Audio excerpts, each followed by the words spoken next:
intolerance, to racial, sexual, and religious chauvinism, to rabid nationalist fervor, are beginning not to work. Business of who I am and whether I'm good or bad or achieving or not, all that's learned along the way. Just a ride. And we can change it anytime we want. It's only a choice. No effort, no work, no job, no savings of money. I realized that I had the game wrong. That the game was to find out what I already was.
We were saying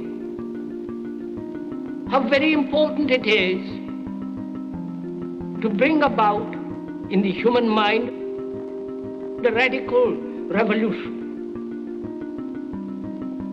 The crisis is a crisis in consciousness, a crisis that cannot anymore accept the old norms, the old patterns, the ancient traditions. And considering what the world is now, with all the misery, conflict, destructive brutality, aggression, and so on, man is still as he was. He's still brutal, violent, aggressive, acquisitive, competitive, and he has built a society along these lines.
Society today is composed of a series of institutions. From political institutions, legal institutions, religious institutions, to institutions of social class, familial values, and occupational specialization.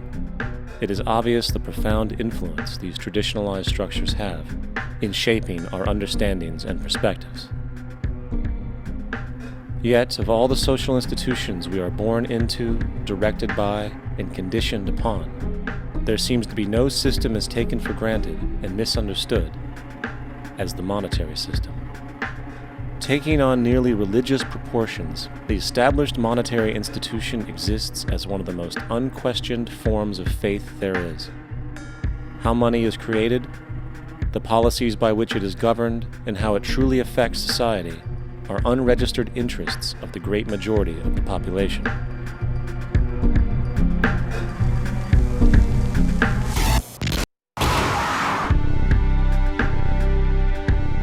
In a world where 1% of the population owns 40% of the planet's wealth, in a world where 34,000 children die every single day from poverty and preventable diseases, and where 50% of the world's population lives on less than $2 a day, one thing is clear: something is very wrong. And whether we are aware of it or not, the lifeblood of all of our established institutions, and thus society itself, is money. Therefore, understanding this institution of monetary policy is critical to understanding why our lives are the way they are. Unfortunately, economics is often viewed with confusion and boredom. Endless streams of financial jargon coupled with intimidating mathematics quickly deters people from attempts at understanding it. However, the fact is, the complexity associated with the financial system is a mere mask, designed to conceal one of the most socially paralyzing structures humanity has ever endured.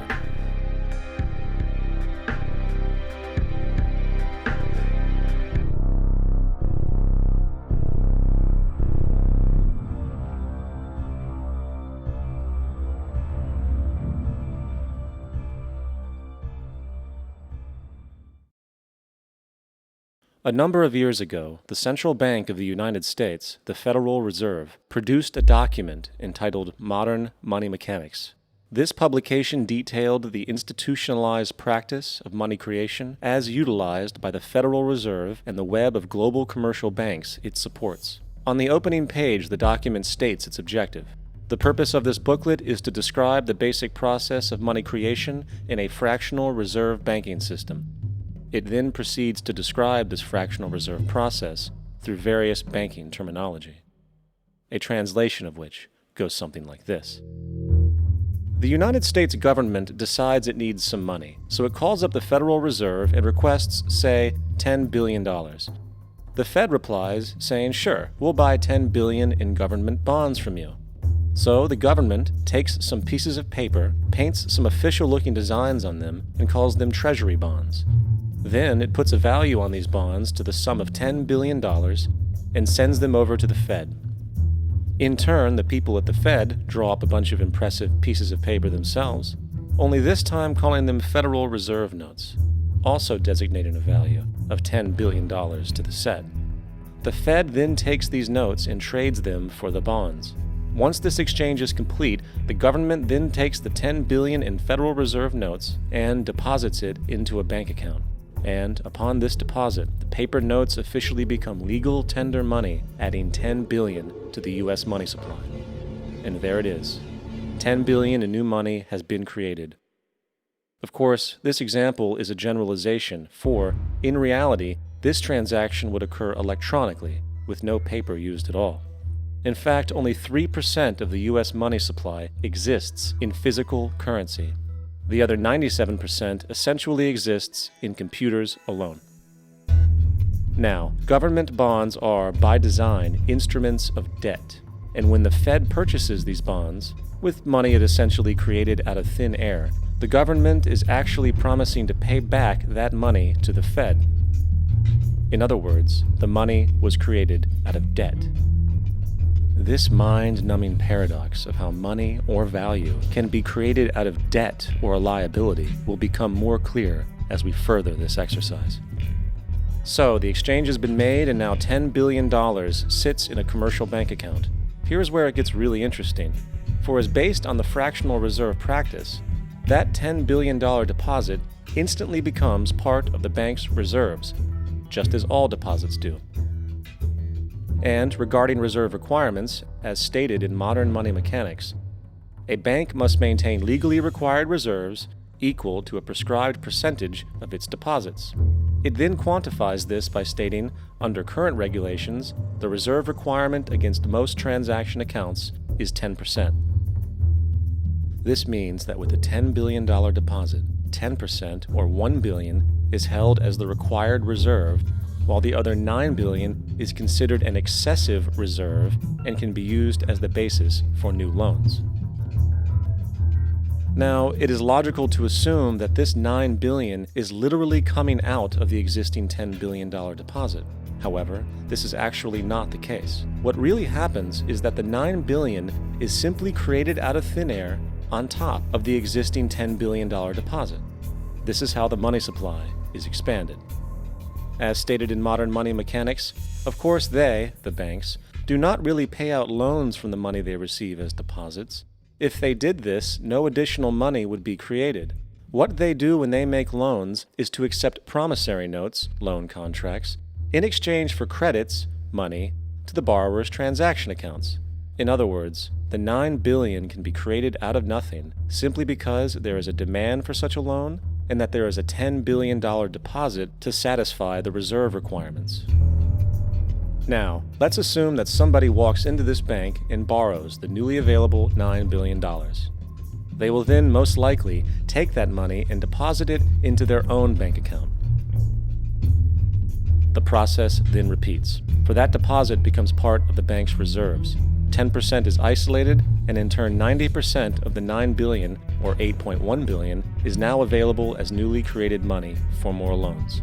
And of course, that 8.1 can be loaned out and redeposited, creating an additional 7.2 billion, to 6.5 billion, to 5.9 billion, etc. This deposit money creation loan cycle can technically go on to infinity. The average mathematical result is that about $90 billion can be created on top of the original $10 billion. In other words, for every deposit that ever occurs in the banking system, about 9 times that amount can be created out of thin air. Money jitters. Ask the obliging Bank of America for a jar of soothing instant money, M-O-N-E-Y, in the form of a convenient personal loan. So, now that we understand how money is created by this fractional reserve banking system, a logical yet elusive question might come to mind. What is actually giving this newly created money value? The answer? The money that already exists. The new money essentially steals value from the existing money supply. For the total pool of money is being increased irrespective to demand for goods and services. And as supply and demand finds equilibrium, prices rise, diminishing the purchasing power of each individual dollar. This is generally referred to as inflation, and inflation is essentially a hidden tax on the public. What is the advice that you generally get? And that is inflate the currency. They don't say debase the currency. They don't say devalue the currency. They don't say cheat the people who are saved. They say lower the interest rates. The real deception is when we distort the value of money. When we create money out of thin air, we have no savings, and yet there's so-called capital. So my question boils down to this: how in the world can we expect to solve the problems of inflation, that is, the increase in the supply of money, with more inflation? Of course, it can't. The fractional reserve system of monetary expansion is inherently inflationary. For the act of expanding the money supply without there being a proportional expansion of goods and services in the economy will always debase a currency. In fact, a quick glance at the historical values of the US dollar versus the money supply reflects this point definitively, for the inverse relationship is obvious. $1 in 1913 required $21.60 in 2007 to match value. That is a 96% devaluation since the Federal Reserve came into existence. Now, if this reality of inherent and perpetual inflation seems absurd and economically self-defeating, hold that thought, for absurdity is an understatement in regard to how our financial system really operates. For in our financial system, money is debt. And debt is money. Here is a chart of the U.S. money supply from 1950 to 2006. Here is a chart of the U.S. national debt for the same period. How interesting it is that the trends are virtually the same. For the more money there is, the more debt there is. The more debt there is, the more money there is. To put it a different way, every single dollar in your wallet is owed to somebody by somebody. For remember, the only way the money can come into existence is from loans. Therefore, if everyone in the country were able to pay off all debts, including the government, there would not be $1 in circulation.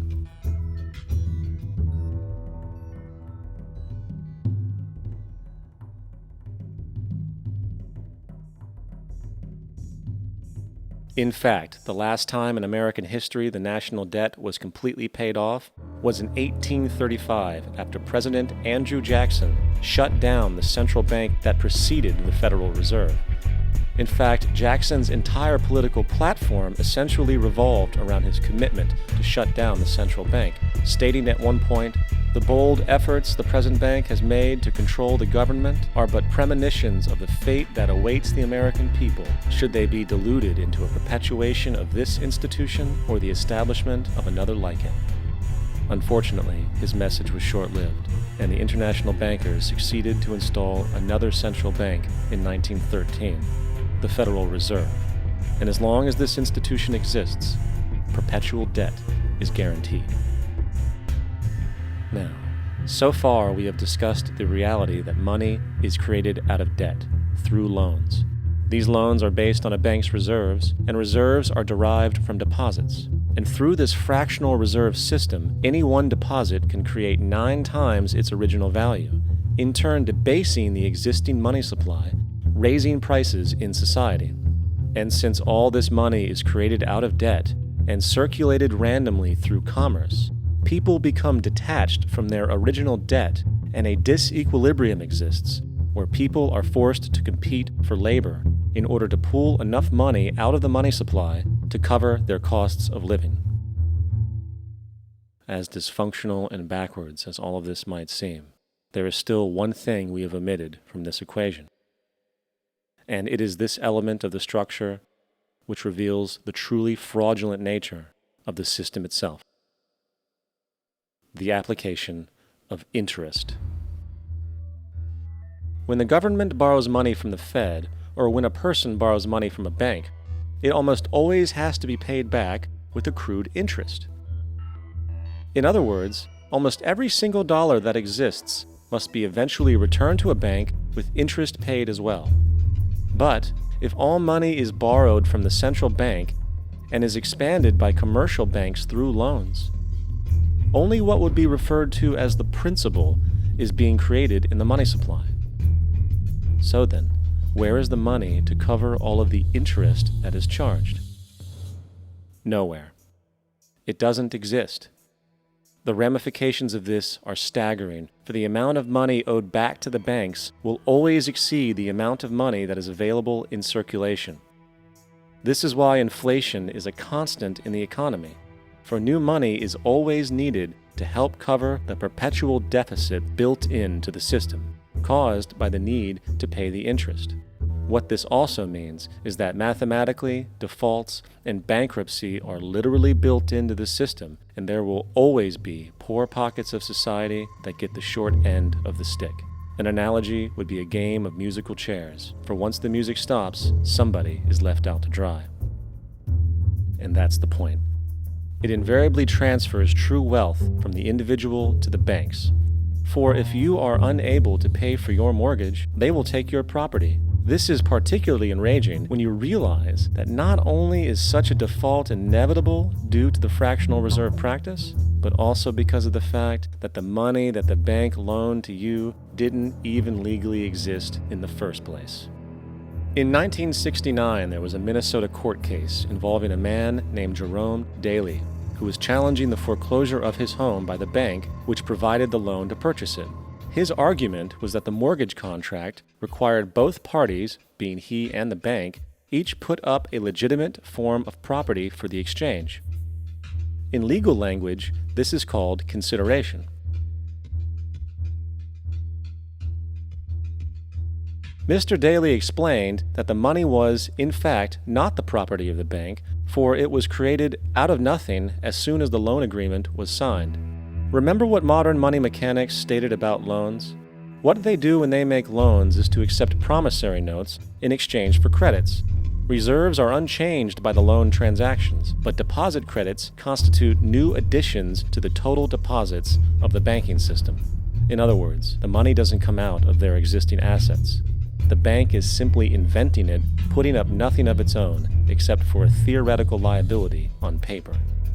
As the court case progressed, the bank's president, Mr. Morgan, took the stand, and in the judge's personal memorandum, he recalled that the plaintiff, bank's president, admitted that, in combination with the Federal Reserve Bank, did create the money and credit upon its books by bookkeeping entry. The money and credit first came into existence when they created it. Mr. Morgan admitted that no United States law or statute existed which gave him the right to do this. A lawful consideration must exist and be tendered to support the note.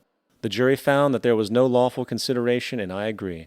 He also poetically added, "Only God can create something of value out of nothing." And upon this revelation, the court rejected the bank's claim for foreclosure, and Daly kept his home. The implications of this court decision are immense. For every time you borrow money from a bank, whether it is a mortgage loan or a credit card charge, the money given to you is not only counterfeit, it is an illegitimate form of consideration, and hence voids the contract to repay, for the bank never had the money as property to begin with.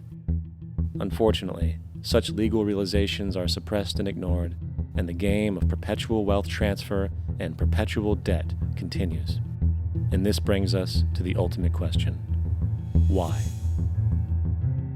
During the American Civil War, President Lincoln bypassed the high-interest loans offered by the European banks and decided to do what the Founding Fathers advocated, which was to create an independent and inherently debt-free currency. It was called the greenback. Shortly after this measure was taken, an internal document circulated between private British and American banking interests stated, "Slavery is but the owning of labor and carries with it the care of laborers, while the European plan is that capital shall control labor by controlling wages. This can be done by controlling the money. It will not do to allow the greenback, as we cannot control that." The fractional reserve policy perpetrated by the Federal Reserve, which has spread in practice to the great majority of banks in the world, is, in fact, a system of modern slavery. Think about it. Money is created out of debt. And what do people do when they are in debt? They submit to employment to pay it off. But if money can only be created out of loans, how can society ever be debt-free? It can't. And that's the point. And it is the fear of losing assets coupled with the struggle to keep up with the perpetual debt and inflation inherent in the system, compounded by the inescapable scarcity within the money supply itself, created by the interest that can never be repaid, that keeps the wage slave in line, running on the hamster wheel with millions of others, in effect powering an empire that truly benefits only the elite at the top of the pyramid. For, at the end of the day, who are you really working for? The banks. Money is created in a bank and invariably ends up in a bank. They are the true masters, along with the corporations and governments they support. Physical slavery requires people to be housed and fed. Economic slavery requires people to feed and house themselves. It is one of the most ingenious scams for social manipulation ever created, and at its core, it is an invisible war against the population.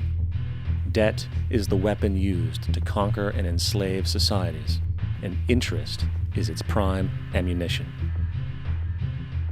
And as the majority walks around oblivious to this reality, the banks, in collusion with governments and corporations, continue to perfect and expand their tactics of economic warfare, spawning new bases, such as the World Bank and International Monetary Fund, while also inventing a new type of soldier, the birth of the economic hitman.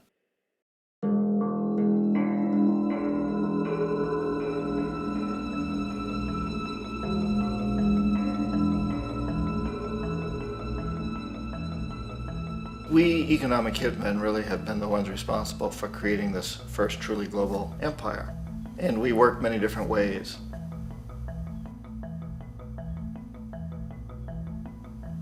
But perhaps the most common is that we will identify a country that has resources our corporations covet, like oil, and then arrange a huge loan to that country from the World Bank or one of its sister organizations. But the money never actually goes to the country. Instead, it goes to our big corporations to build infrastructure projects in that country, power plants, industrial parks, ports, things that benefit a few rich people in that country, in addition to our corporations, but really don't help the majority of the people at all. However, those people, the whole country is left holding a huge debt. It's such a big debt they can't repay it, and that's part of the plan, that they can't repay it. And so at some point, we economic hitmen go back to them and say, listen, you owe us a lot of money, can't pay your debts, so sell your oil real cheap to our oil companies. Allow us to build a military base in your country, or send troops in support of ours to someplace in the world like Iraq, or vote with us on the next UN vote.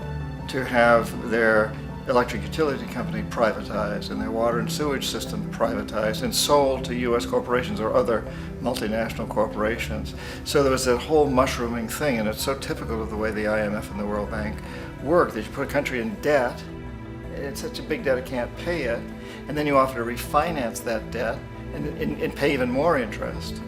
And you demand this quid pro quo, which you call a conditionality or good governance, which means basically that they've got to sell off their resources, including many of their social services, their utility companies, their school systems sometimes, their penal systems, their insurance systems, to foreign corporations. So it's a double, triple, quadruple whammy. The precedent for economic hitmen really began back in the early 50s when democratically elected Mossadegh, who was elected in Iran, he was considered to be the hope for democracy in the Middle East and around the world. He was Time Magazine's Man of the Year. But one of the things that he'd run on and began to implement was the idea that foreign oil companies needed to pay the Iranian people a lot more for the oil that they were taking out of Iran. The Iranian people should benefit from their own oil. Strange policy. We didn't like that, of course. But we were afraid to do what we normally were doing, which was to send in the military. Instead, we sent in one CIA agent, Kermit Roosevelt, Teddy Roosevelt's relative. And Kermit went in with a few $1 million and was very, very effective and efficient. And in a short amount of time, he managed to get Mossadegh overthrown and brought in the Shah of Iran to replace him, who always was favorable to oil. And it was extremely effective. Mobs overflow Tehran. Army officers shout that Mossadegh has surrendered and his regime as virtual dictator of Iran is ended. Pictures of the Shah are paraded through the streets as sentiment reverses. The Shah is welcomed home. So back here in the United States, in Washington, people looked around and said, wow, that was easy and cheap. So this established a whole new way of manipulating countries, of creating empire. The only problem with Roosevelt was that he was a card-carrying CIA agent, and had he been caught, the ramifications could have been pretty serious. So very quickly at that point, the decision was made to use private consultants to channel the money through the World Bank or the IMF or one of the other such agencies, to bring in people like me who worked for private companies, so that if we got caught, there would be no governmental ramifications.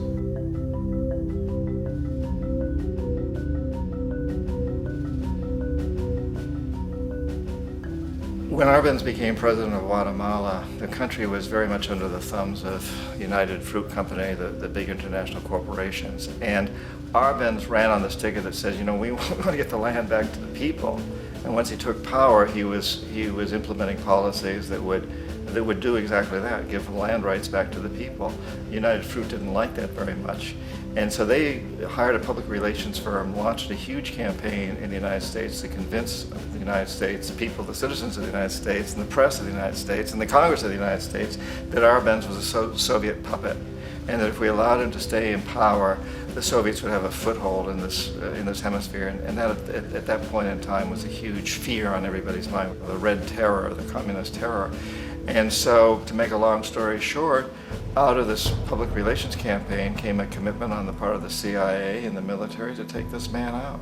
And in fact, we did. We sent in planes, we sent in soldiers, we sent in jackals, we sent everything in to take him out, and did take him out. And as soon as he was removed from office, the new guy that took over after him basically reinstated everything to the big international corporations, including United Fruit.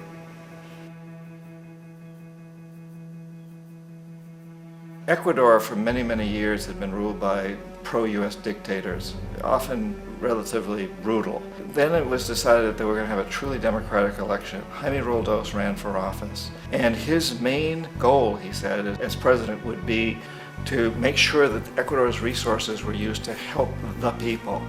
And he won, overwhelming, by more votes than anybody had ever won anything in Ecuador. And he began to implement these policies to make sure that the profits from oil went to help the people. Well, we didn't like that in the United States. I was sent down as one of several economic hitmen to change Roldos, to corrupt him, to bring him around, to let him know, okay, you can get very rich, you and your family, if you play our game, but if you continue to try to keep these policies you've promised, you're going to go. He wouldn't listen. He was assassinated. As soon as the plane crashed, the whole area was cordoned off. The only people allowed in were U.S. military from a nearby base and some of the Ecuadorian military. When an investigation was launched, 2 of the key witnesses died in car accidents before they had a chance to testify. A lot of very, very strange things that went on around the assassination of Jaime Roldos. I, like most people who've really looked at this case, have absolutely no doubt that it was an assassination. And of course, in my position as an economic hitman, I was always expecting something to happen to Jaime, whether it be a coup or assassination, I wasn't sure, but that he would be taken down because he was not being corrupted. He would not allow himself to be corrupted the way we wanted to corrupt him. Omar Torrijos, president of Panama, was, one of my favorite people. I really, really liked him. He was very charismatic. He was a guy who really wanted to help his country. And when I tried to bribe him or corrupt him, he said, look, John, he called me Juanito. He said, look, Juanito, I don't need the money. What I really need is for my country to be treated fairly. I need for the United States to repay the debts that you owe my people for all the destruction you've done here. I need to be in a position where I can help other Latin American countries win their independence and be free of this terrible presence from the north that you people are exploiting us so badly. I need to have the Panama Canal back in the hands of the Panamanian people. That's what I want. And so, leave me alone. Don't try to bribe me. It was 1981, and in May, Jaime Roldos was assassinated. And Omar was very aware of this. Torrijos got his family together and he said, I'm probably next, but it's okay because I've done what I came here to do. I've renegotiated the canal. The canal will now be in our hands. He just finished negotiating the treaty with Jimmy Carter. In June of that same year, just a couple of months later, he also went down in an airplane crash, which there's no question was executed by CIA-sponsored jackals. Tremendous amount of evidence that one of Torrijos' security guards handed him at the last moment as he was getting on the plane a tape recorder, a small tape recorder that contained a bomb.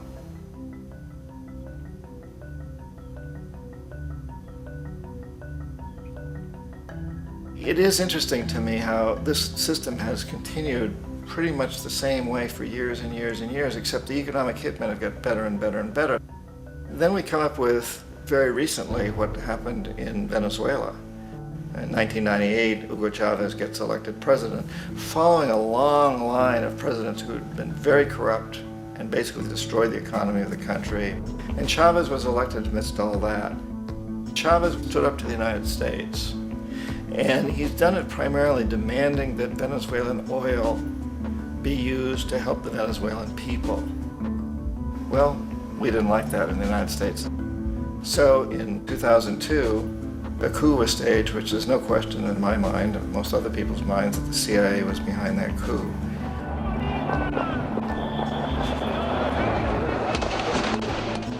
the way that that coup was fomented was very reflective of what Kermit Roosevelt had done in Iran, of paying people to go out into the streets, to riot, to protest, to say this Chavez is very unpopular.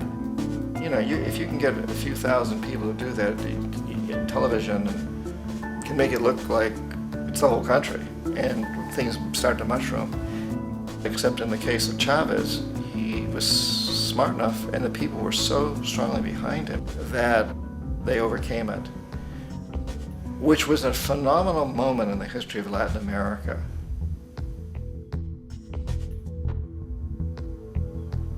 Iraq actually is a perfect example of the way the whole system works. So we economic hitmen are the first line of defense. We go in and we try to corrupt governments and get them to accept these huge loans, which we then use as leverage to basically own them.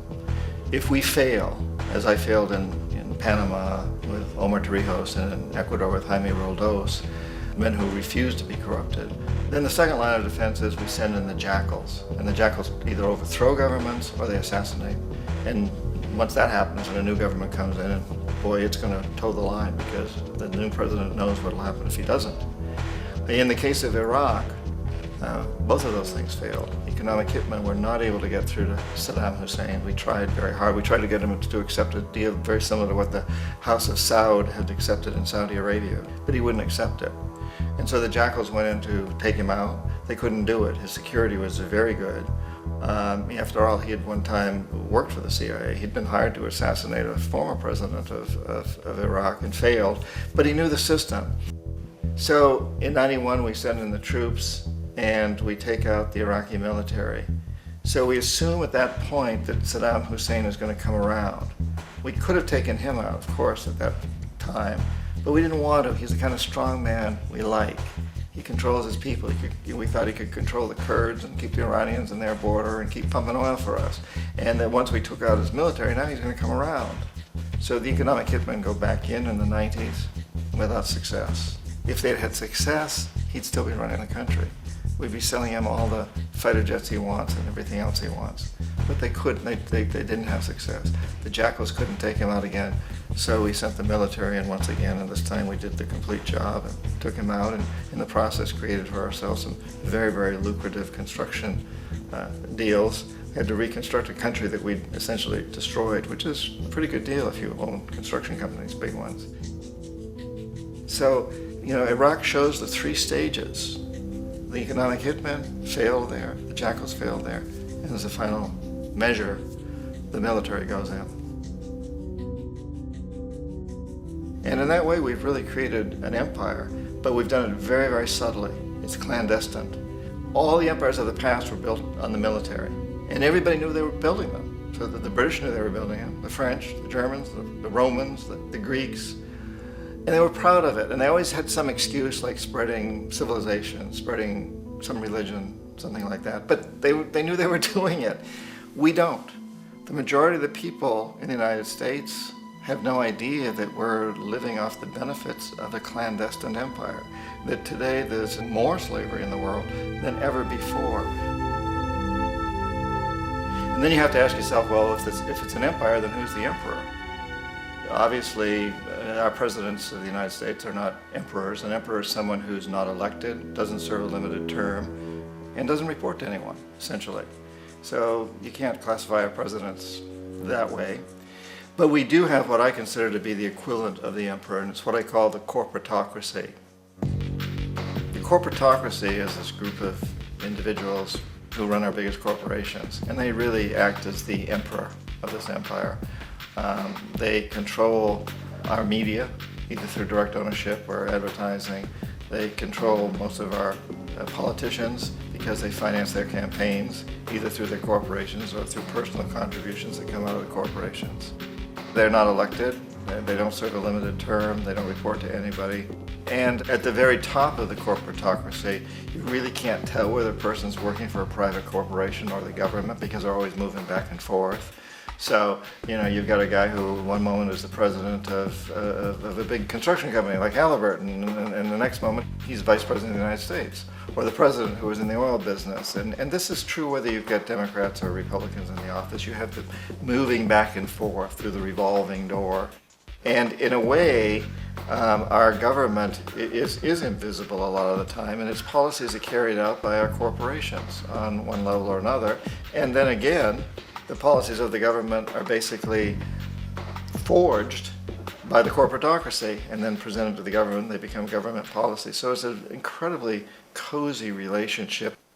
This isn't a conspiracy theory type of thing. These people don't have to get together and plot to do things. They all basically work under one primary assumption, and that is that they must maximize profits regardless of the social and environmental costs.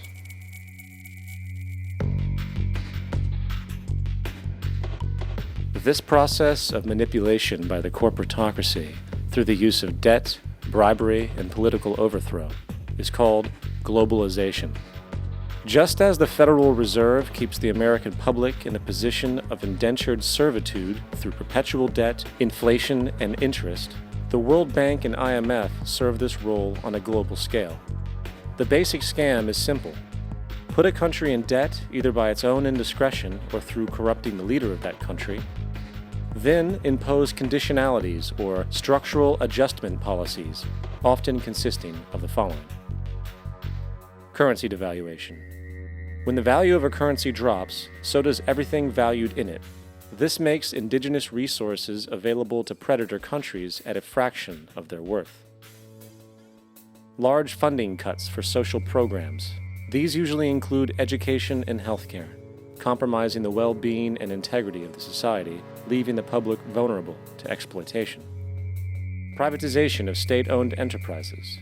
This means that socially important systems can be purchased and regulated by foreign corporations for profit. For example, in 1999, the World Bank insisted that the Bolivian government sell the public water system of its third largest city to a subsidy of the U.S. corporation Bechtel. As soon as this occurred, water bills for the already impoverished local residents skyrocketed. It wasn't until after a full-blown revolt by the people that the Bechtel contract was nullified. Then there is trade liberalization, or the opening up of the economy through removing any restrictions on foreign trade. This allows for a number of abusive economic manifestations, such as transnational corporations bringing in their own mass-produced products, undercutting the indigenous production and ruining local economies. An example is Jamaica, which, after accepting loans and conditionalities from the World Bank, lost its largest cash crop markets due to competition with Western imports. Today, countless farmers are out of work, for they are unable to compete with the large corporations. Another variation is the creation of numerous seemingly unnoticed, unregulated, inhumane sweatshop factories, which take advantage of the imposed economic hardship. Additionally, due to production deregulation, environmental destruction is perpetual, as a country's resources are often exploited by the indifferent corporations while outputting large amounts of deliberate pollution. The largest environmental lawsuit in the history of the world today is being brought on behalf of 30,000 Ecuadorian Amazonian people against Texaco, which is now owned by Chevron. So today it's against Chevron, but for activities conducted by Texaco. Estimated to be more than 18 times what the Exxon Valdez dumped into the coast of Alaska. In the case of Ecuador, it wasn't an accident. The oil companies did it intentionally. They knew they were doing it to save money out there rather than arranging for proper disposal. Furthermore, a cursory glance at the performance record of the World Bank reveals that the institution, which publicly claims to help poor countries develop and alleviate poverty, has done nothing but increase poverty and the wealth gap, while corporate profits soar.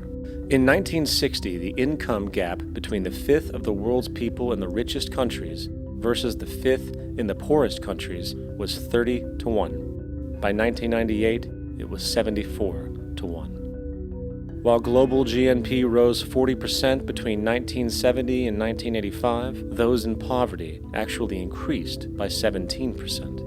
While from 1985 to 2000, those living on less than $1 a day increased by 18%. Even the Joint Economic Committee of the U.S. Congress admitted that there is a mere 40% success rate of all World Bank projects.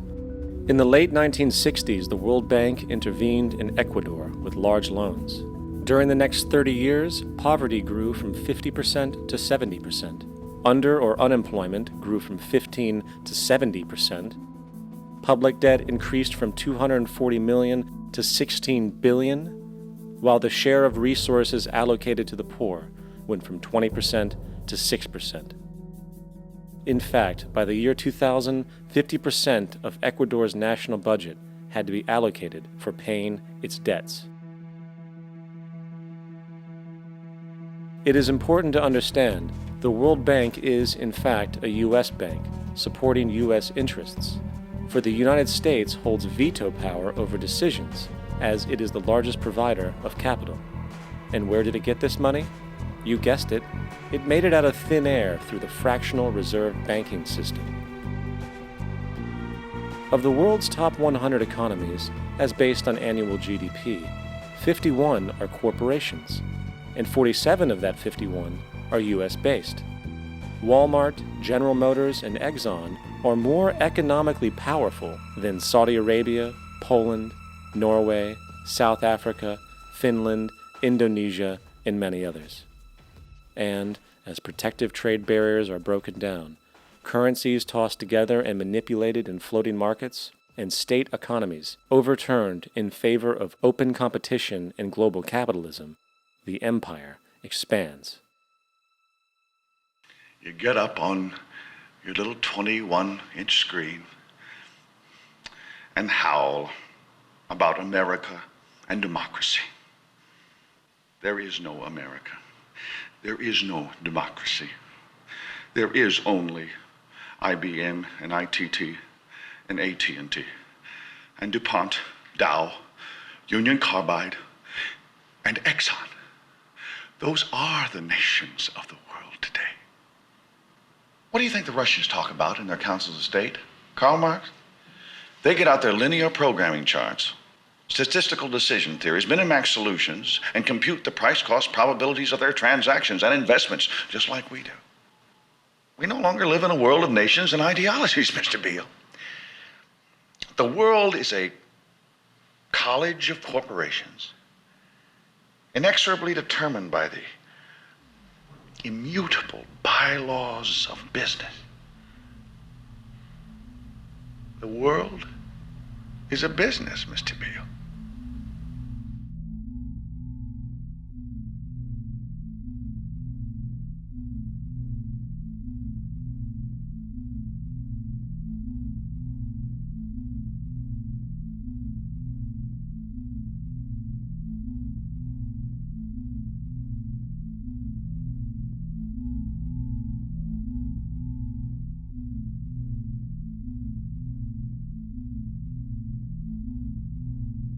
The world is being taken over by a handful of business powers who dominate the natural resources we need to live while controlling the money we need to obtain these resources. The end result will be world monopoly, based not on human life, but financial and corporate power. And as the inequality grows, naturally more and more people are becoming desperate. So the establishment was forced to come up with a new way to deal with anyone who challenges the system. So they gave birth to the terrorist. The term terrorist is an empty distinction, designed for any person or group who chooses to challenge the establishment. This isn't to be confused with the fictional Al-Qaeda, which was actually the name of a computer database for the US-supported Mujahideen in the 1980s.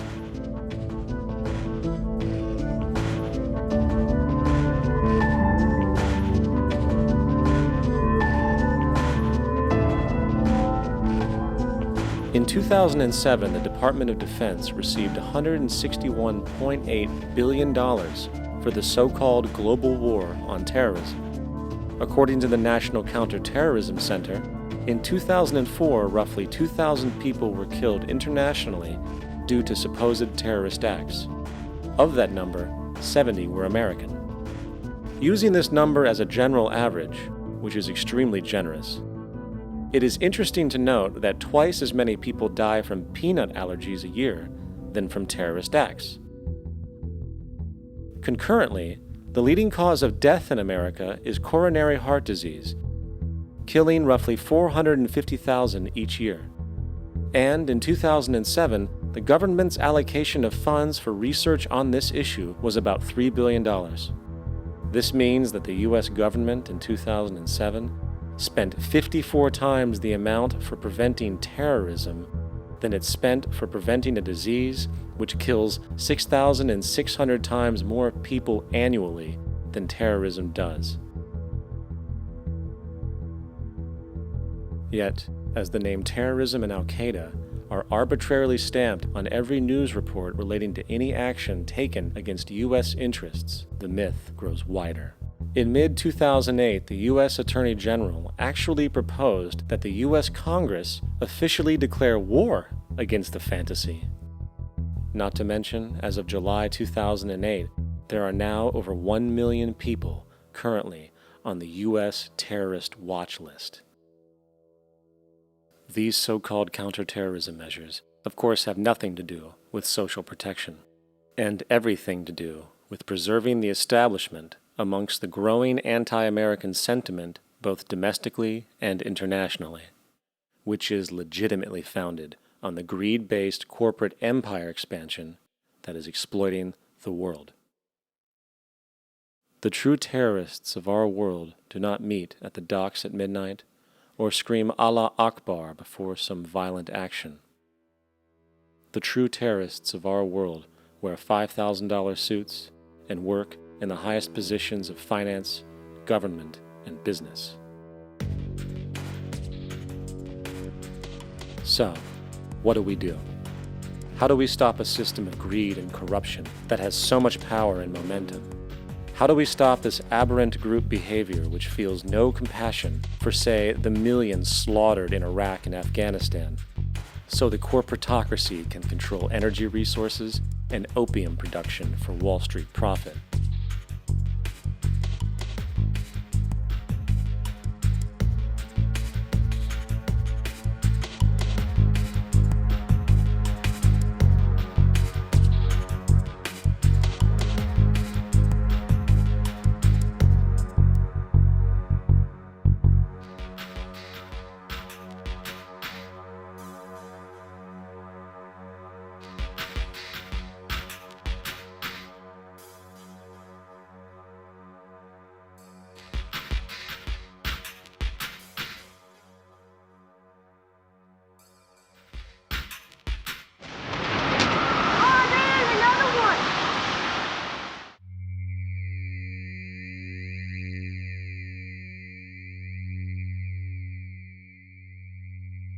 How do we stop a system of greed and corruption that condemns poor populations to sweatshop slavery for the benefit of Madison Avenue? Or that engineers false flag terror attacks for the sake of manipulation? Or that generates built-in modes of social operation which are inherently exploitative? Or that systematically reduces civil liberties and violates human rights in order to protect itself from its own shortcomings? How do we deal with the numerous covert institutions, such as the Council on Foreign Relations, the Trilateral Commission, and the Bilderberg Group, and other undemocratically elected groups which, behind closed doors, collude to control the political, financial, social, and environmental elements of our lives? In order to find the answer, we must first find the true underlying cause. For the fact is, the selfish, corrupt, power, and profit-based groups are not the true source of the problem. They are symptoms.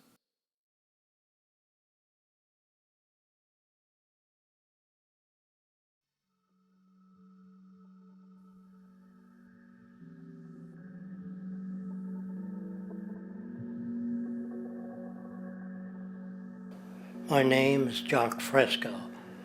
I'm an industrial designer and a social engineer. I'm very much interested in society and developing a system that might be sustainable for all people.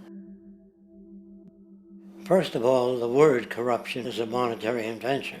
That aberrant behavior that's disruptive to the well-being of people, Well, you're dealing with human behavior. And human behavior appears to be environmentally determined, meaning if you were raised by the Seminole Indians as a baby, never saw anything else, you'd hold that value system. And this goes for nations, it goes for individuals, for families. They try to indoctrinate their children to their particular faith and their country and make them feel like they're part of that. And they build a society which they call established. They establish a workable point of view and tend to perpetuate that, whereas all societies are really emergent, not established. And so they fight new ideas that would interfere with the establishment. Governments try to perpetuate that which keeps them in power. People are not elected to political office to change things. They're put there to keep things the way they are. So you see, the basis of corruption is in our society. Let me make it clear. All nations, then, are basically corrupt because they tend to uphold existing institutions. I don't mean to uphold or downgrade all nations, but communism, socialism, fascism, the free enterprise system, and all other subcultures are the same. They are all basically corrupt. The most fundamental characteristic of our social institutions is the necessity for self-preservation. Whether dealing with a corporation, a religion, or a government, the foremost interest is to preserve the institution itself. For instance, the last thing an oil company would ever want is the utilization of energy that was outside of its control, for it makes that company less relevant to society. Likewise, the Cold War and the collapse of the Soviet Union was, in reality, a way to preserve and perpetuate the established economic and global hegemony of the United States. Similarly, religions condition people to feel guilty for natural inclinations, each claiming to offer the only path to forgiveness and salvation. At the heart of this institutional self-preservation lies the monetary system, for it is money that provides the means for power and survival. Therefore, just as a poor person might be forced to steal in order to survive, it is a natural inclination to do whatever is needed to continue an institution's profitability. This makes it inherently difficult for profit-based institutions to change, for it puts in jeopardy not only the survival of large groups of people, but also the coveted materialistic lifestyles associated with affluence and power. Therefore, the paralyzing necessity to preserve an institution, regardless of its social relevance, is largely rooted in the need for money or profit.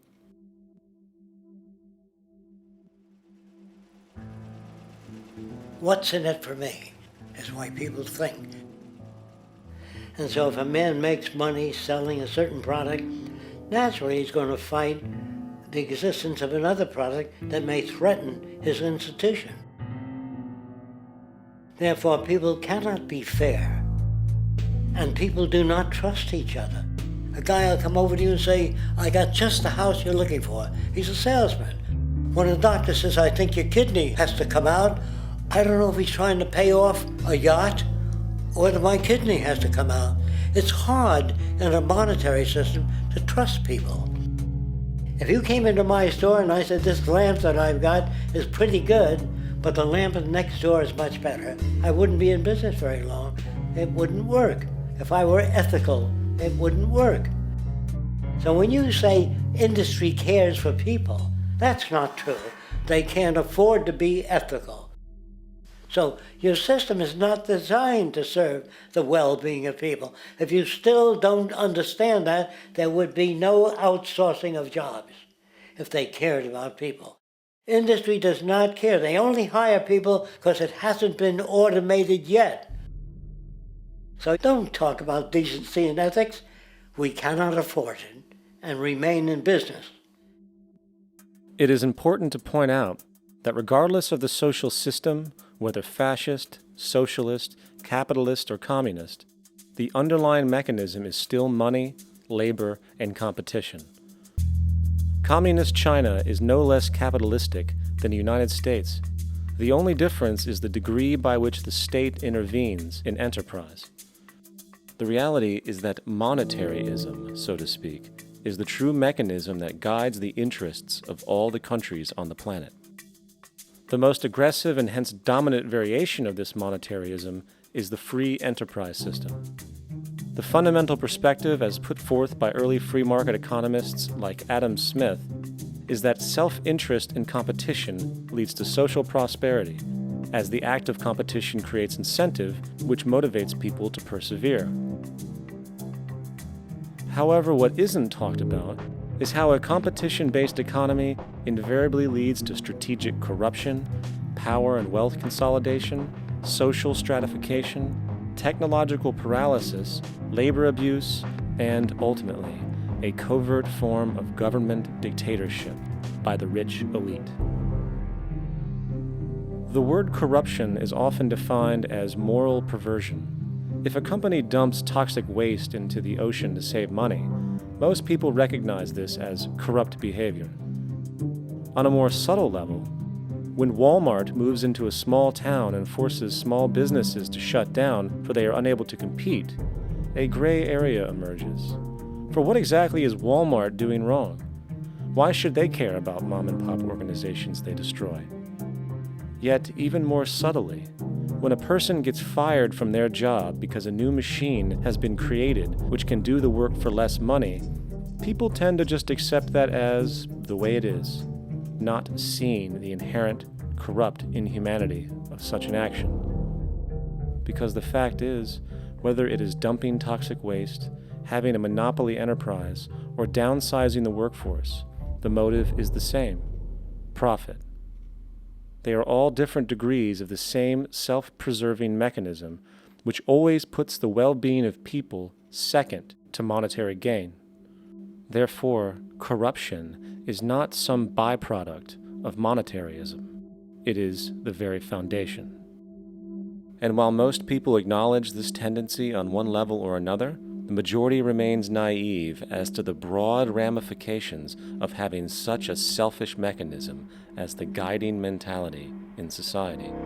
Internal documents show that after this company positively, absolutely knew that they had a medication that was infected with the AIDS virus, they took the product off the market in the U.S. and then they dumped it in France, Europe, Asia, and Latin America. The U.S. government allowed it to happen. The FDA allowed this to happen. And now the government is completely looking the other way. Thousands of innocent hemophiliacs have died from the AIDS virus. This company knew absolutely that it was infected with AIDS. They dumped it because they wanted to turn this disaster into a profit.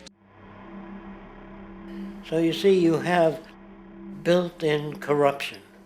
We're all chiseling off each other, and you can't expect decency in that sort of thing. And feeling that, they don't know who to elect. They think in terms of a democracy, which is not possible in a monetary-based economy.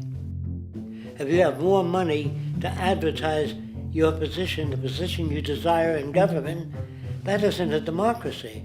It serves those in positions of differential advantage. So it's always a dictatorship of the elitists, the financially wealthy.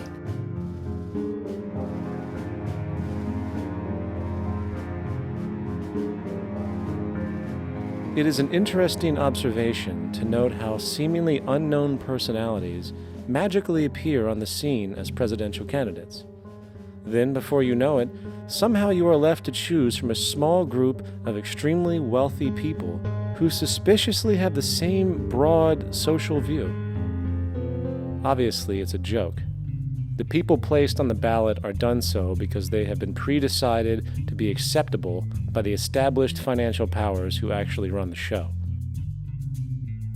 Yet, many who understand this illusion of democracy often think, if only we could just get our honest, ethical politicians in power, then we would be okay. Well, while this idea, of course, seems reasonable in our established-oriented worldview, it is, unfortunately, another fallacy. For when it really comes down to what is actually important, the institution of politics, and thus politicians themselves, have absolutely no true relevance as to what makes our world and society function. It's not politicians that can solve problems. They have no technical capabilities. They don't know how to solve problems. Even if they were sincere, they don't know how to solve problems. It's the technicians that produce the desalination plants. It's the technicians that give you electricity, that give you motor vehicles, that heat your house and cool it in the summertime. It's technology that solves problems, not politics. Politics cannot solve problems because they're not trained to do so. Very few people today stop and consider what it is that actually improves their lives. Is it money? Obviously not. One cannot eat money or stuff money into their car to get it to run. Is it politics? All politicians can do is create laws, establish budgets, and declare war. Is it religion? Of course not. Religion creates nothing except intangible emotional solace for those who require it. The true gift that we as human beings have, which has been solely responsible for everything that has improved our lives, is technology. What is technology? Technology is a pencil which allows one to solidify ideas on paper for communication. Technology is an automobile which allows one to travel faster than feet would allow. Technology is a pair of eyeglasses which enables sight for those who need it. Applied technology itself is merely an extension of human attributes which reduces human effort, freeing humans from a particular chore or problem. Imagine what your life would be like today without a telephone, or an oven, or a computer, or an airplane. Everything in your home which you take for granted, from a doorbell to a table to a dishwasher, is technology generated from the creative, scientific ingenuity of human technicians, not money, politics, or religion. These are false institutions. And writing your congressman is fantastic. They tell you to write your congressman if you want something done. The men in Washington should be at the forefront of technology, the forefront of human studies, the forefront of crime, all the factors that shape human behavior. You don't have to write your congressman. What kind of people are they that are appointed to do that job? The future will have great difficulty. And the question that's raised by politicians is, how much will a project cost? The question is not, how much will it cost? Do we have the resources?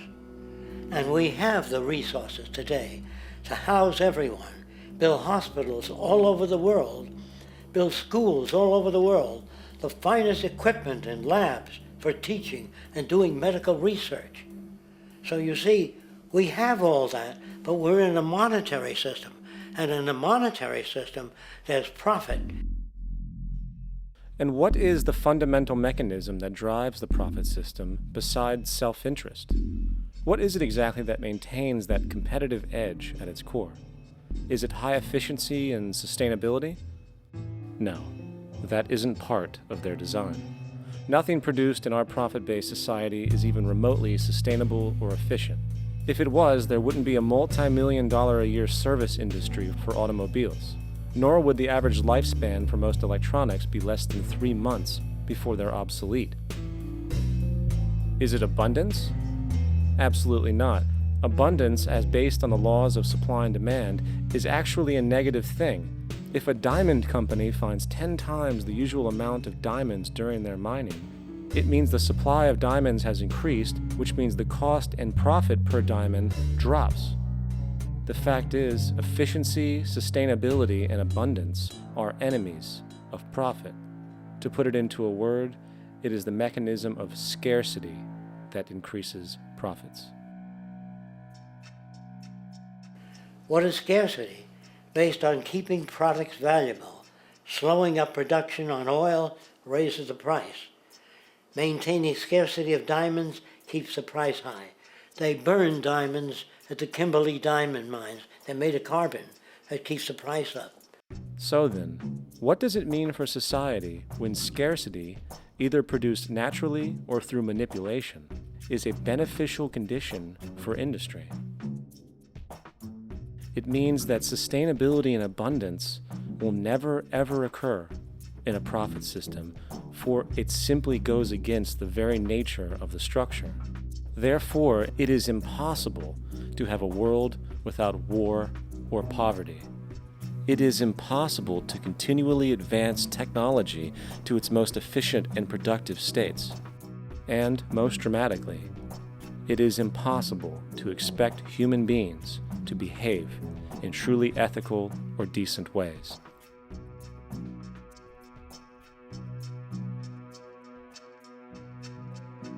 People use the word instinct because they can't account for the behavior. They sit back and they evaluate with their lack of knowledge, and they say things like, humans are built a certain way, greed is a natural thing, as though they've worked for years on it, and it's no more natural than wearing clothing. What we want to do is to eliminate the causes of the problems, eliminate the processes that produce greed and bigotry and prejudice and people taking advantage of one another and elitism, eliminating the need for prisons and welfare. We have always had these problems because we have always lived within scarcity and barter and monetary systems that produce scarcity. If you eradicate the conditions that generate what you call socially offensive behavior, it does not exist. The guy said, well, isn't that inborn? No, it's not. There is no human nature, there's human behavior, and that's always been changed throughout history. You're not born with bigotry and greed and corruption and hatred. You pick that up within the society. War, poverty, corruption, hunger, misery, human suffering will not change in a monetary system. That is, there'll be very little significant change. It's going to take the redesign of our culture, our values, and it has to be related to the carrying capacity of the earth, not some human opinion or some politician's notions of the way the world ought to be, or some religious notions of the conduct of human affairs. And that's what the Venus Project is about. The society that we're about to talk about is a society that is free of all the old superstitions, incarceration, prisons, police, cruelty, and law. All laws will disappear, and the professions will disappear that are no longer valid, such as stockbrokers, bankers, advertising, gone forever, because it's no longer relevant. When we understand that it is technology devised by human ingenuity which frees humanity and increases our quality of life, we then realize that the most important focus we can have is on the intelligent management of the Earth's resources. For it is from these natural resources we gain the materials to continue our path of prosperity. Understanding this, we then see that money fundamentally exists as a barrier to these resources, for virtually everything has a financial cost. And why do we need money to obtain these resources? Because of real or assumed scarcity. We don't usually pay for air and tap water because it is in such high abundance, selling it would be pointless. So then, logically speaking, if resources and technologies applicable to creating everything in our societies, such as houses, cities, and transportation, were in high enough abundance, there would be no reason to sell anything. Likewise, if automation and machinery was so technologically advanced as to relieve human beings of labor, there would be no reason to have a job. And with these social aspects taken care of, there would be no reason to have money at all. So the ultimate question remains: do we on Earth have enough resources and technological understanding to create a society of such abundance that everything we have now could be available without a price tag and without the need for submission through employment? Yes, we do.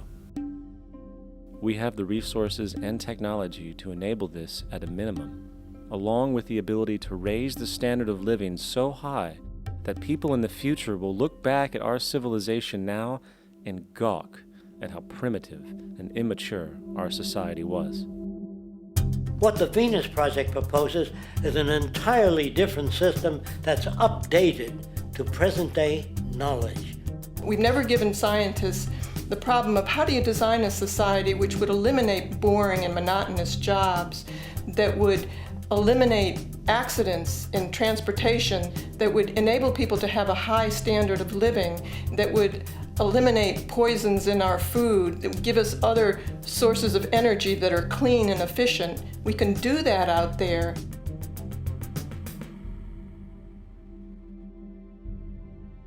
The major difference between a resource-based economy and a monetary system is that a resource-based economy is really concerned with people and their well-being, where a monetary system has become so distorted that the concerns of the people are really secondary, if they're there at all. The products that are turned out are for how much money you can get. If there is a problem in society and you can't earn money from solving that problem, then it won't be done. The resource-based economy is really not close to anything that's been tried. And with all our technology today, we can create abundance. It could be used to improve everyone's lifestyle. Abundance all over the world if we use our technology wisely and maintain the environment. It's a very different system, and it's very hard to talk about because the public is not that well enough informed as to the state of technology.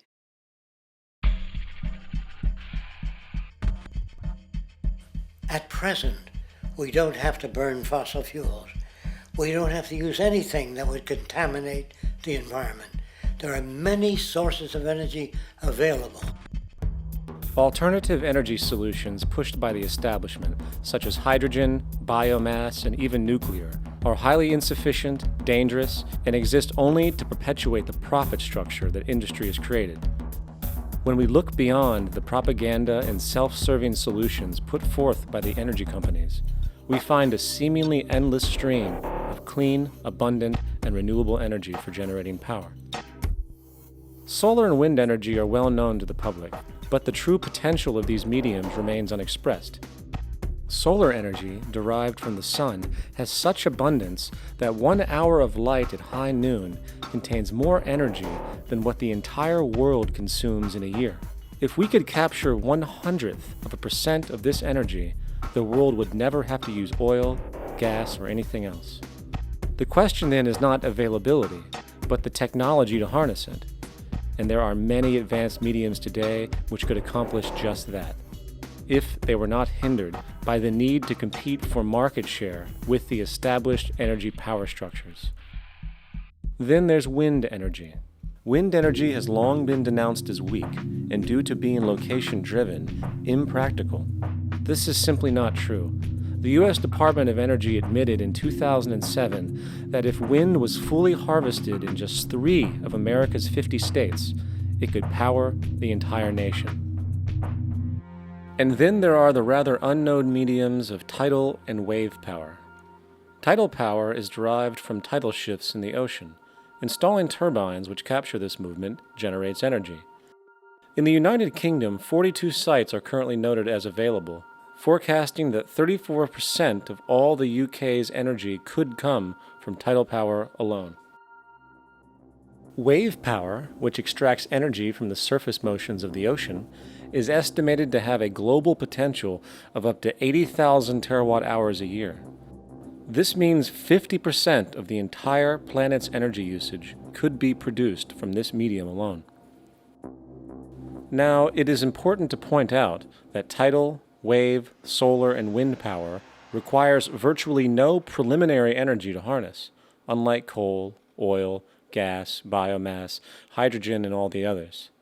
In combination, these 4 mediums alone, if efficiently harnessed through technology, could power the world forever. That being said, there happens to be another form of clean, renewable energy which trumps them all: geothermal power. Geothermal energy utilizes what is called heat mining, which, through a simple process using water, is able to generate massive amounts of clean energy.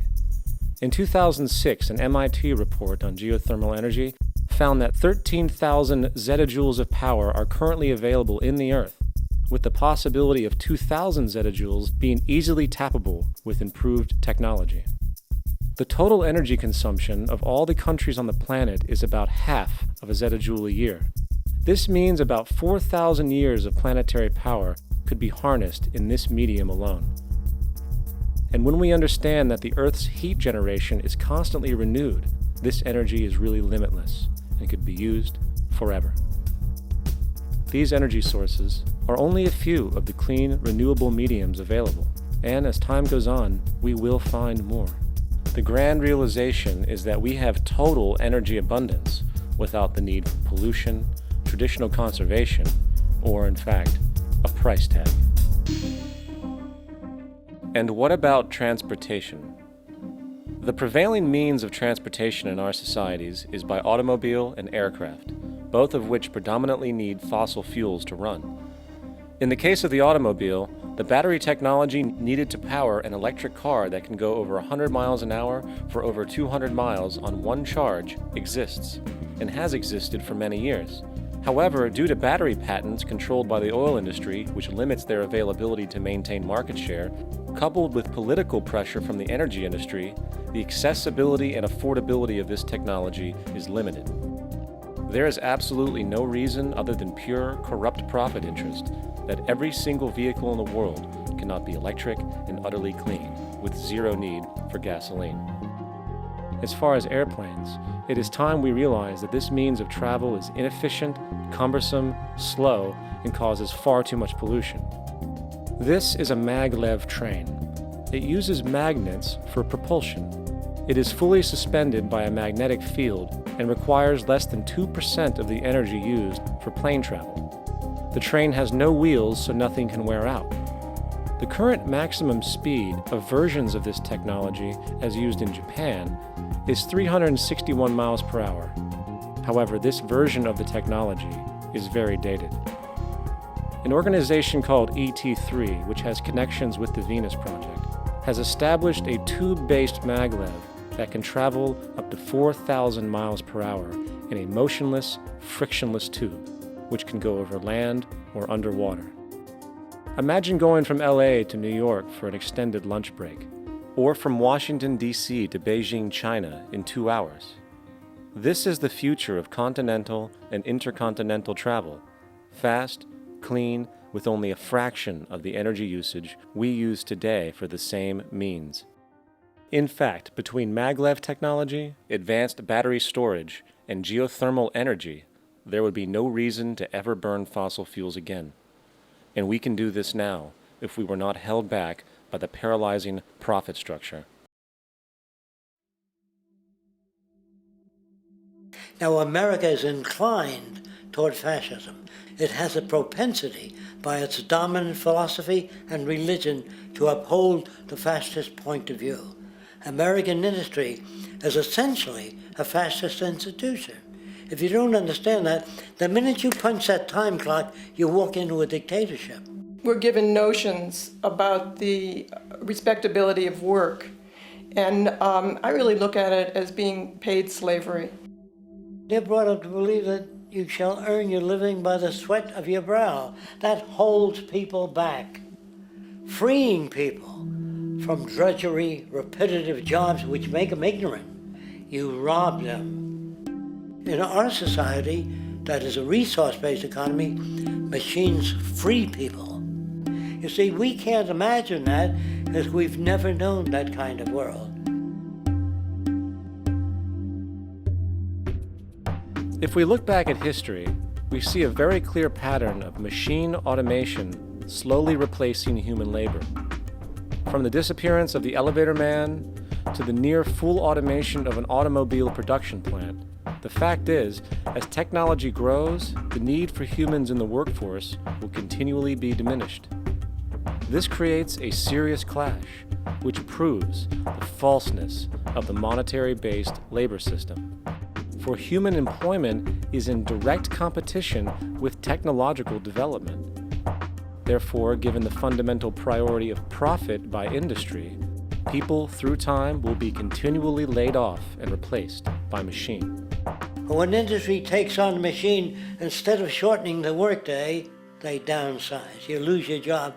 So you have a right to fear machines. In a high-technology, resource-based economy, it is conservative to say that about 90% of all current occupations could be phased out by machines, freeing humans to live their life without servitude, for this is the point of technology itself. And through time, with nanotechnology and other highly advanced forms of science, it is not far-fetched to see how even complex medical procedures could be performed by machines as well, and based on the pattern, with much higher success rates than humans get today. The path is clear, but our monetary-based structure, which requires labor for income, blocks this progress, for humans need jobs in order to survive. The bottom line is that this system must go, or we will never be free, and technology will be constantly paralyzed. We have machines that clean out sewers. It frees a human being from doing that. So look at machines as extensions of human performance. Furthermore, many occupations today will have simply no basis to exist in a resource-based economy, such as anything associated with the management of money, advertising, along with the legal system itself. For without money, a great majority of the crimes that are committed today would never occur. Virtually all forms of crime are a consequence of the monetary system, either directly or by neuroses inflicted through financial deprivation. Therefore, laws themselves could eventually become extinct. Instead of putting up a sign, drive carefully, slippery when wet, put abrasive in the highway so it's not slippery when wet. And if a person gets in a car that's drunk and the car oscillates a great deal, there's a little pendulum that swings up and back, and that'll pull the car over to the side. Not a law solution. Put sonar and radar in automobiles so they can't hit one another. Man-made laws are attempts to deal with occurring problems, and not knowing how to solve them, they make a law.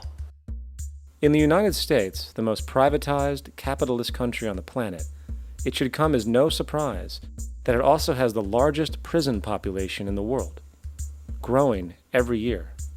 Statistically, most of these people are uneducated and come from poor, deprived societies.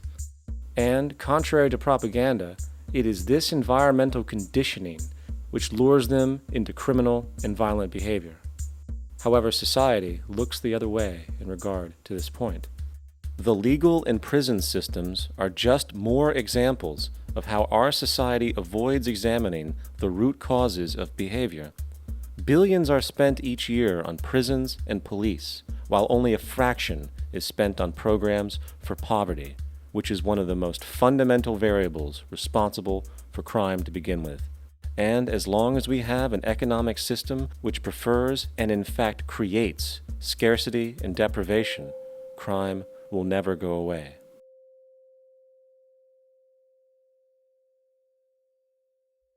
If people have access to the necessities of life without servitude, debt, barter, trade, they behave very differently.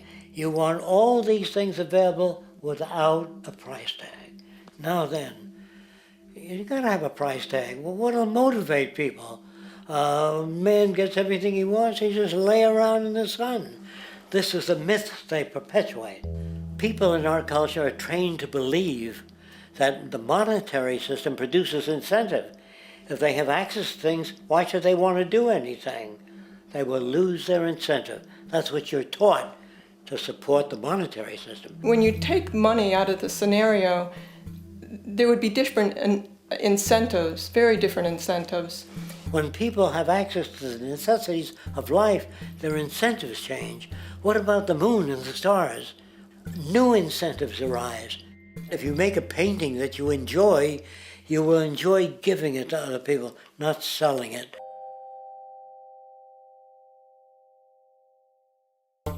I think most of the education that I've seen today is essentially producing a person for a job. It's very specialized. They're not generalists. People don't know a lot about a lot of different subjects. I don't think you could get people to go to war if they knew a lot about a lot of things. I think education is mostly rote, and they're not taught how to solve problems. They're not given the tools emotionally or within their own field of how to do critical thinking. A resource-based economy, the education would be very different. Our society's major concern is mental development and to motivate each person to their highest potential. Because our philosophy is the smarter people are, the richer the world, because everybody becomes a contributor. The smarter your kids are, the better my life will be, because they'll be contributing more constructively to the environment and to my life, because everything that we devise within a resource-based economy would be applied to society. There would be nothing to hold it back. Patriotism, weapons, armies, navies, all that is a sign that we're not civilized yet. Kids will ask their parents, didn't you see the necessity of the machines? Dad, couldn't you see that war was inevitable when you produce scarcity? Isn't it obvious? Of course the kid will understand that you were pinheads, raised merely to serve the established institutions. We're such an abominable, sick society that we won't make the history book. They just say that large nations took land from smaller nations, used force and violence. You'll get history talked about as corrupt behavior all the way along until the beginning of the civilized world. That's when all the nations work together. World unification, working toward common good for all human beings, and without anyone being subservient to anyone else. Without social stratification, whether it be technical elitism or any other kind of elitism, eradicated from the face of the earth. The state does nothing because there is no state.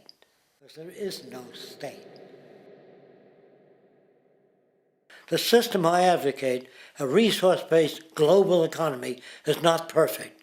It's just a lot better than what we have. We can never achieve perfection.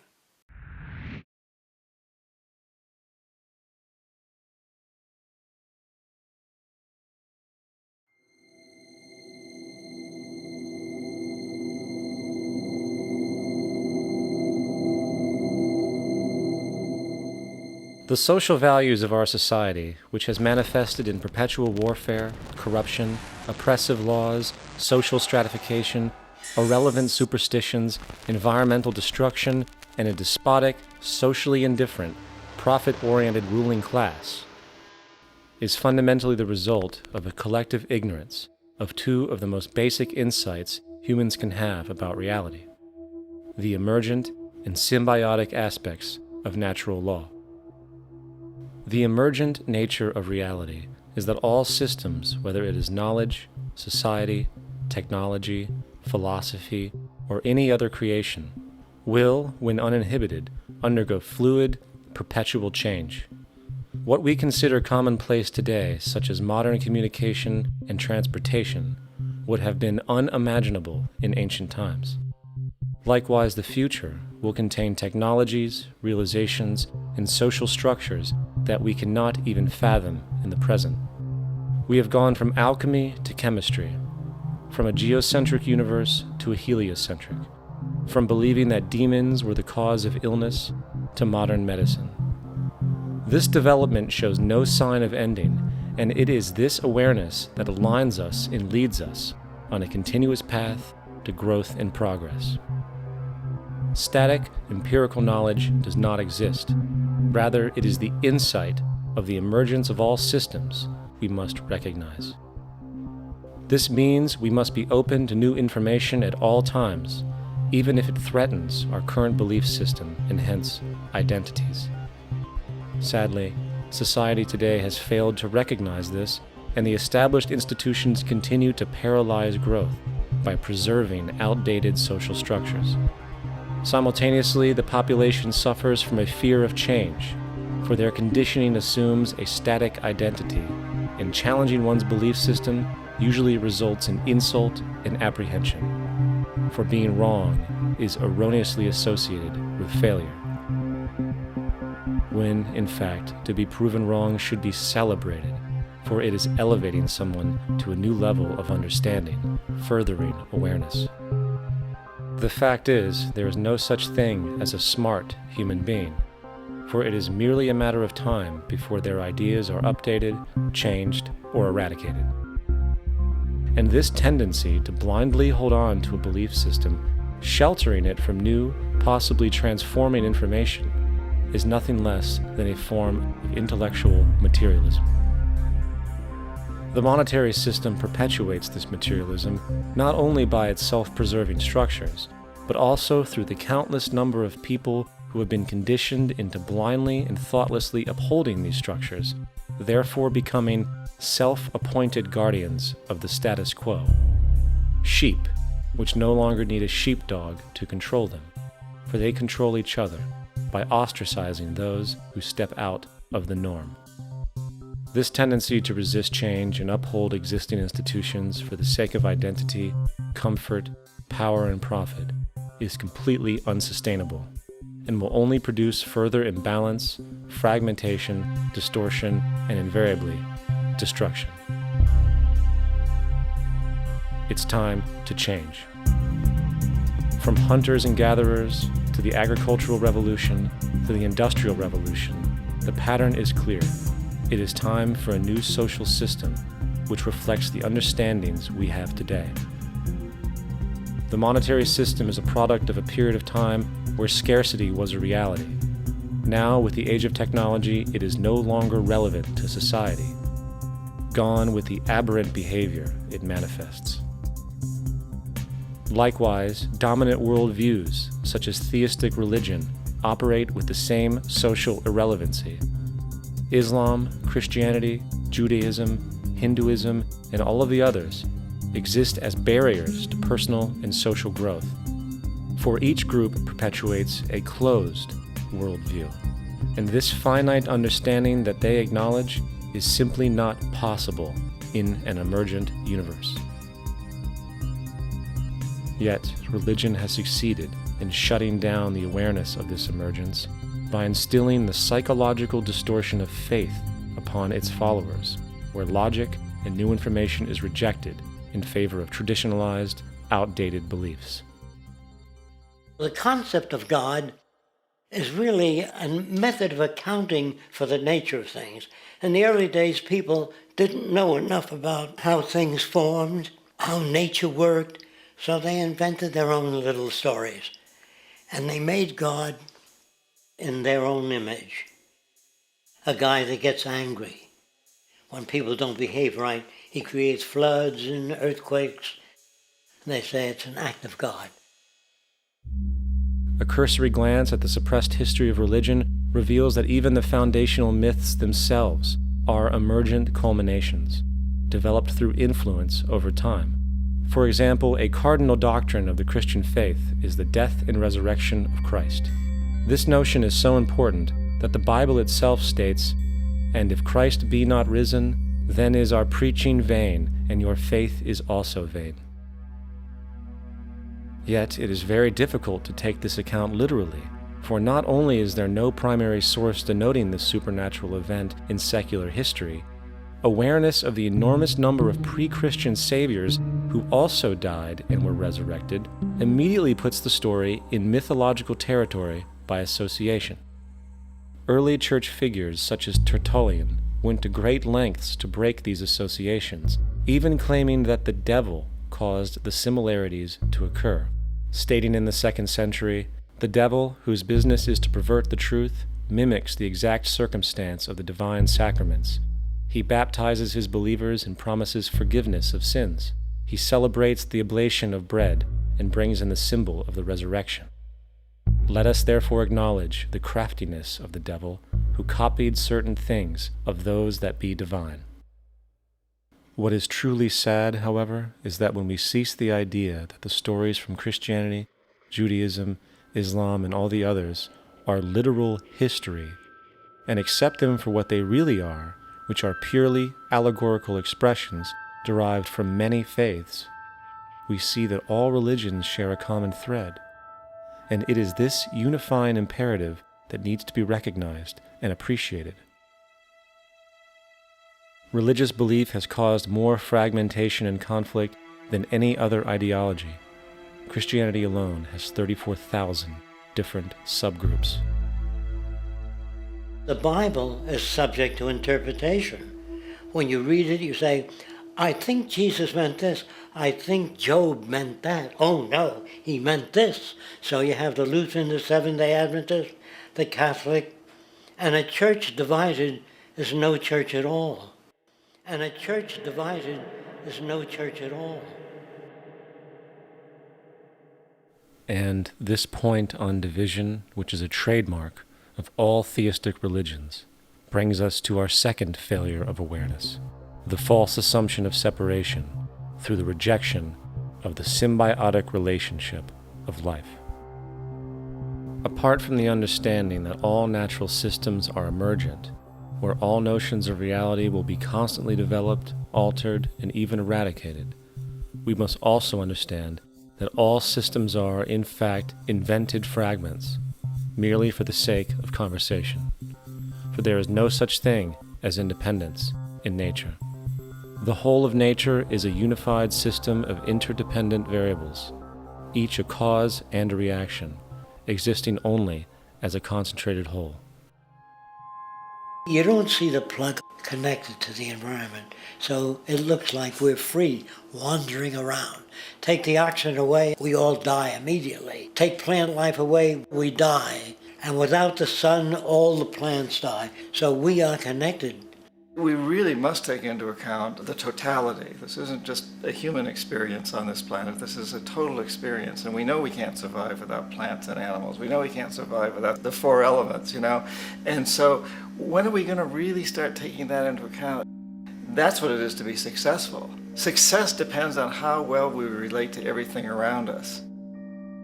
I'm very aware of the fact that my grandson cannot possibly hope to inherit a sustainable, peaceful, stable, socially just world unless every child today growing up in Ethiopia, in Indonesia, in Bolivia, in Palestine, in Israel also has that same expectation. You got to take care of the whole community or you're going to have serious problems. And now we have to see that the whole world is the community and we must all take care of each other that way. And it's not just a community of human beings. It's a community of plants and animals and elements. And we really need to understand that. That's what's going to bring us joy, too, and pleasure. That's what's missing in our lives right now. We can call it spirituality, but the fact of the matter is, joy comes from that bliss of connectedness. That's our God spirit. That's that side of ourselves that really feels it. And you can feel it deep inside you. It's this amazing, wonderful feeling. And you know it when you get it. You don't get it from money. You get it from connection. Now, if that isn't a hazard to this country, how are we going to keep building nuclear weapons? You know what I mean? What's going to happen to the arms industry when we realize we're all one? It's going to fuck up the economy. The economy that's fake anyway. The economy that's fake anyway. The economy that's fake anyway. The economy that's fake anyway. The economy that's fake anyway. Which would be a real bummer. You can see why the government's cracking down on the idea of experiencing unconditional love.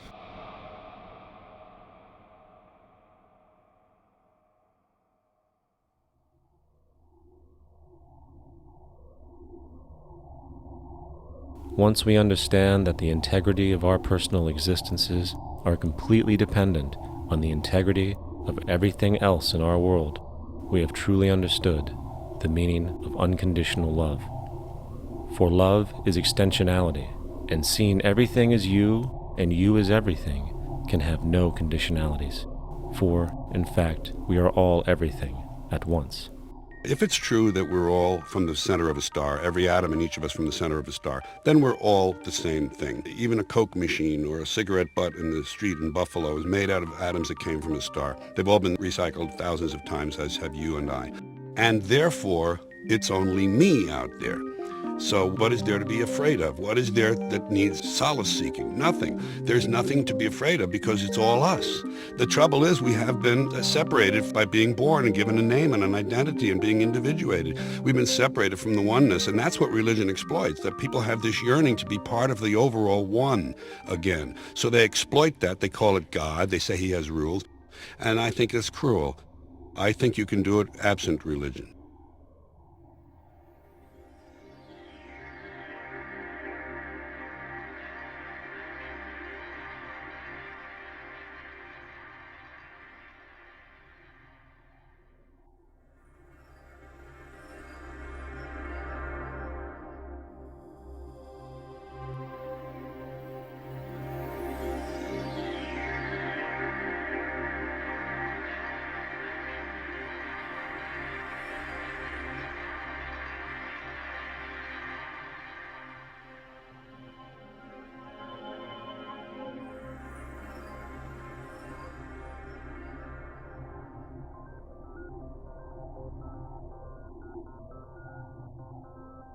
It's time to claim the unity our outmoded social systems have broken apart, and work together to create a sustainable global society where everyone is taken care of and everyone is truly free. Your personal beliefs, whatever they may be, are meaningless when it comes to the necessities of life. Every human being is born naked, needing warmth, food, water, shelter. Everything else is auxiliary. Therefore, the most important issue at hand is the intelligent management of the Earth's resources. This can never be accomplished in a monetary system, for the pursuit of profit is the pursuit of self-interest, and therefore imbalance is inherent. Simultaneously, politicians are useless, for our true problems in life are technical, not political. Furthermore, ideologies that separate humanity, such as religion, need strong reflection in the community in regard to its value, purpose, and social relevancy. Hopefully, through time, religion will lose its materialism and basis in superstition and move into the useful field of philosophy. The fact is, society today is backwards, with politicians constantly talking about protection and security rather than creation, unity, and progress. The U.S. alone now spends about $500 billion annually on defense. That is enough to send every high school senior in America to a 4-year college. In the 1940s, the Manhattan Project produced the first true weapon of mass destruction. This program employed 130,000 people at an extreme financial cost. Imagine what our life would be like today if that group of scientists, instead of working on a way of killing people, worked on a way to create a self-sustaining, abundant world. Life today would be very, very different if that was their goal. Instead of weapons of mass destruction, it is time to unleash something much more powerful. Weapons of mass creation. Our true divinity is in our ability to create, and armed with the understanding of the symbiotic connections of life, while being guided by the emergent nature of reality, there is nothing we cannot do or accomplish. Of course, we face strong barriers in the form of established power structures that refuse to change. At the heart of these structures is the monetary system. As explained earlier, the fractional reserve policy is a form of slavery through debt, where it is literally impossible for society to be free. In turn, free market capitalism in the form of free trade uses debt to imprison the world and manipulate countries into subservience to a handful of large business and political powers. Apart from these obvious amoralities, the system itself is based on competition, which immediately destroys the possibility of large-scale collaborations for the common good, hence paralyzing any attempt at true global sustainability. These financial and corporate structures are now obsolete, and they must be outgrown. Of course, we cannot be naive enough to think that the business and financial elite are going to subscribe to this idea, for they will lose power and control. Therefore, peaceful yet highly strategic action must be taken.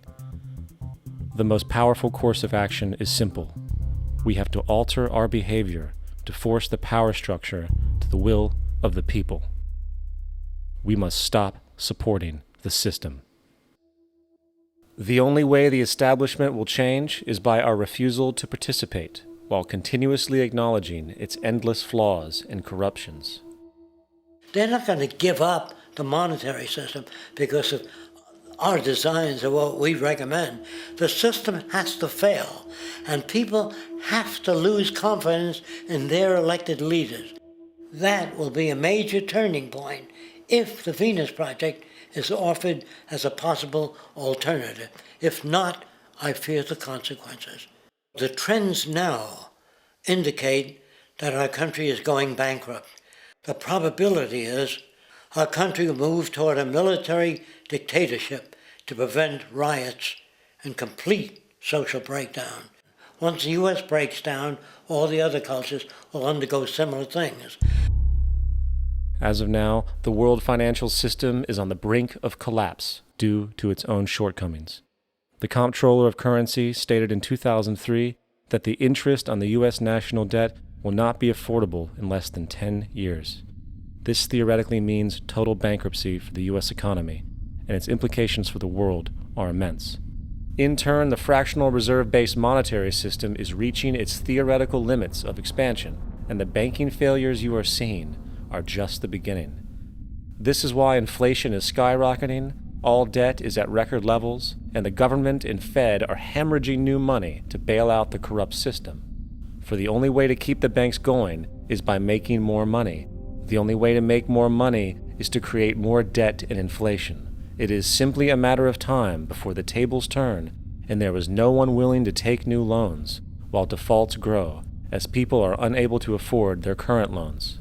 Then the expansion of money will stop, and contraction will begin on a scale never before seen, ending a century-long pyramid scheme.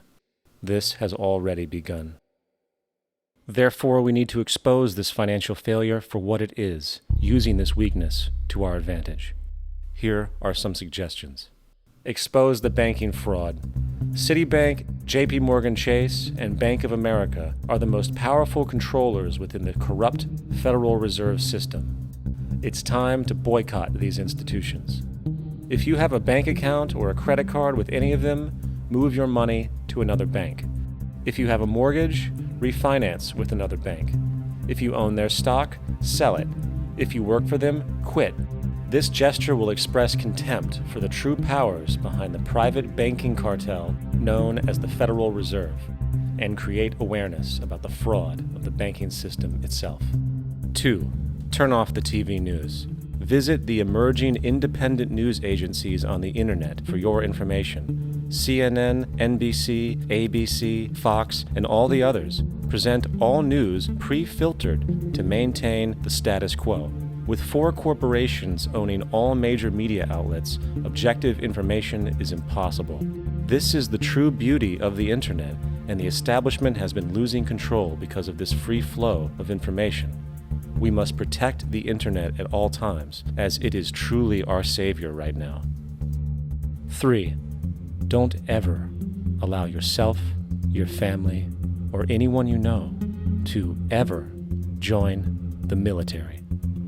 This is an obsolete institution now used exclusively for maintaining an establishment that is no longer relevant. U.S. soldiers in Iraq work for U.S. corporations, not the people. Propaganda forces us to believe that war is natural and the military is an honorable institution. Well, if war is natural, why are there 18 suicides every single day by American veterans who have post-traumatic stress disorder? If our military men and women are so honored, why is it that 25% of the American homeless population are veterans? 4. Stop supporting the energy companies. If you live in a detached house, get off the grid. Investigate every means of making your home self-sustainable with clean energy. Solar, wind, and other renewable energies are now affordable consumer realities, and considering the never-ending rising cost of traditional energies, it will likely be a cheaper investment over time. If you drive, get the smallest car you can, and consider using one of the many conversion technologies that can enable your car to be a hybrid, electric, or run on anything other than establishment fuels. 5. Reject the political system. The illusion of democracy is an insult to our intelligence. In a monetary system, there is no such thing as a true democracy, and there never was. We have two political parties owned by the same set of corporate lobbyists. They are placed in their positions by the corporations, with popularity artificially projected by their media. In a system of inherent corruption, the change of personnel every couple of years has very little relevance. Instead of pretending that the political game has any true meaning, focus your energy on how to transcend this failed system. And 6. Join the movement. Go to the zeitgeistmovement.com and help us create the largest mass movement for social change the world has ever seen. We must mobilize and educate everyone about the inherent corruption of our current world system, along with the only true sustainable solution, declaring all the natural resources on the planet as common heritage to all people, while informing everyone as to the true state of technology and how we can all be free if the world works together rather than fights. The choice lies with you. You can continue to be a slave to the financial system and watch the continuous wars, depressions, and injustice across the globe while placating yourself with vain entertainment and materialistic garbage. Or you can focus your energy on true, meaningful, lasting, holistic change, which actually has the realistic ability to support and free all humans with no one left behind. But in the end, the most relevant change must occur first inside of you.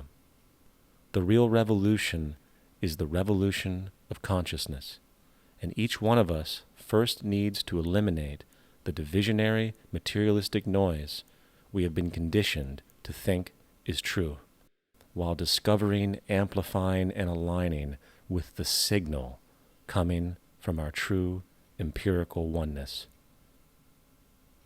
It is up to you. What we are trying during all these discussions and talks here is to see if we cannot radically bring about a transformation of the mind. Not accept things as they are, but to understand it, to go into it, to examine it, give your heart and your mind with everything that you have to find out a way of living differently.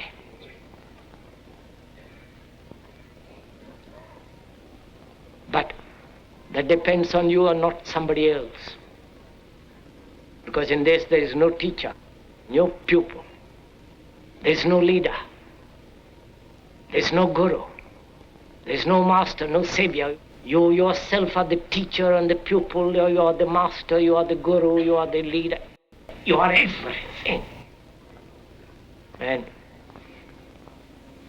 to understand is to transform what is.